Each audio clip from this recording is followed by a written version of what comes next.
ગુજરાતના મહેસાણા જિલ્લામાં વસેલું નાનું ગામ એટલે સાલડી અને એ ગામમાં વસેલું ભક્તિ અને વિસ્મયથી ભરેલું એક પ્રાચીન મંદિર પિંપળેશ્વર મહાદેવનું મંદિર. શ્રાવણ માસના સોમવાર હોય કે મહાશિવરાત્રી, હજારો ભક્તો ભોળાનાથના દર્શને ઉમટી પડે છે. અહીં ભોજન પ્રસાદ સેવાઓ શ્રદ્ધાળુઓ માટે તદ્દન સેવાના ભાવથી કરવામાં આવે છે. જાણીએ. મારું નામ પટેલ કીર્તિકુમાર જયંતિલાલ છે. આ સંસ્થાના પ્રમુખ તરીકે ફરજ બજાવું છું. 600 વર્ષ જૂનું આ સ્વયંભૂ પિંપળેશ્વર મહાદેવનું મંદિર છે. અત્યારે વિકાસ પામી રહ્યું છે. ઉત્તર ગુજરાતનું એક ભવ્ય સ્થાન બનવા જઈ રહ્યું છે. આજુબાજુના 40 ગામની જનતાને પરિવારની ભાવનાથી જોડી આ કામનું દરેક શિવજીના આશીર્વાદ દરેકને મળતા રહે છે. શ્રાવણ મહિનાના 4 સોમવારમાં દિવસે દિવસે પબ્લિકનો બહુ ઘસારો થતો જાય છે.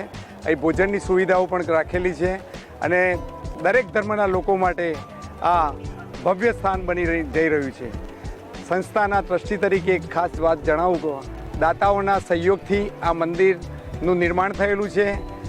દાતાઓએ અસંખ્ય કરોડોના દાન આમાં આપેલા છે અને એની સ્વતંત્ર સેવા હું બજાવી રહ્યો છું. સાલડી ગામે આવેલું પિંપળેશ્વર મહાદેવનું મંદિર અંદાજે 600 થી 700 વર્ષ જૂનો ઇતિહાસ ધરાવે છે. લોકવાયકા પ્રમાણે લાંગડજ ગામની એક ગાય દૂધ અહીંયા જરી જતી હતી. આથી તેમાં સ્વયં જળધારી પ્રગટ થયા અને ત્યાં ગાયકવાડ સરકારે નાનું મંદિર બનાવીને અત્યારે દાતાના સહયોગથી વિશાળ મંદિરનું નિર્માણ કરવામાં આવ્યું છે. આ મંદિરની વાત કરું તો ગાયકવાડ સરકાર વખતથી આ મંદિર ટ્રસ્ટે સુપ્રત લીધેલું હતું.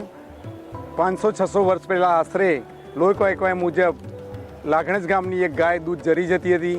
તેમાંથી સ્વયં જળાધારી પ્રગટ થઈ અને ત્યાંમાં ગાયકવાડ સરકારે નાનું એવું મંદિર બનાવ્યું અને અત્યારે દાતાઓના સહયોગથી એક વિશાળકાય મંદિર ઉત્તર ગુજરાતનું એક મંદિર થવા જઈ રહ્યું છે. સંવંત 1920માં પેથાભાઈ પટેલ પરિવારના વંશજ શામજીભાઈએ આ નાનકડા મંદિરનો જીર્ણોદ્ધાર કરાવ્યો હતો. ત્યાર પછી પ્રજા વત્સલ ધર્મપ્રેમી ગાયકવાડ રાજાએ આ મંદિરનો પુનઃ જીર્ણોદ્ધાર કરી ફરતે કોટ બંધાવી મંદિરને શોભાયમાન કર્યું હતું. તે સમયે આ મંદિરનો વહીવટ ગાયકવાડી સુબાઓ સંભાળતા હતા. ઈસવીસન 1947માં દેશ આઝાદ થતા પરદેશી રાજ્યોનો યુગ આથમી ગયો અને સાલડી ગામે આવેલા આ મંદિરનો વહીવટ વર્તમાન સરકારે સંભાળી લીધો. સાલડી ગામે આવેલું ઐતિહાસિક જૂનું પિંપળેશ્વર મહાદેવ મંદિર અત્યારે વિકાસ પામી રહ્યું છે, જે આગામી સમયમાં ઉત્તર ગુજરાતનું ભવ્ય સ્થાન બનવા જઈ રહ્યું છે. આજુબાજુના 40 ગામોના પરિવારની ભાવના આ શિવ મંદિર સાથે જોડાયેલી છે અને દરેક શ્રદ્ધાળુ ભક્તિથી અહીંયા શીશ નમાવે છે.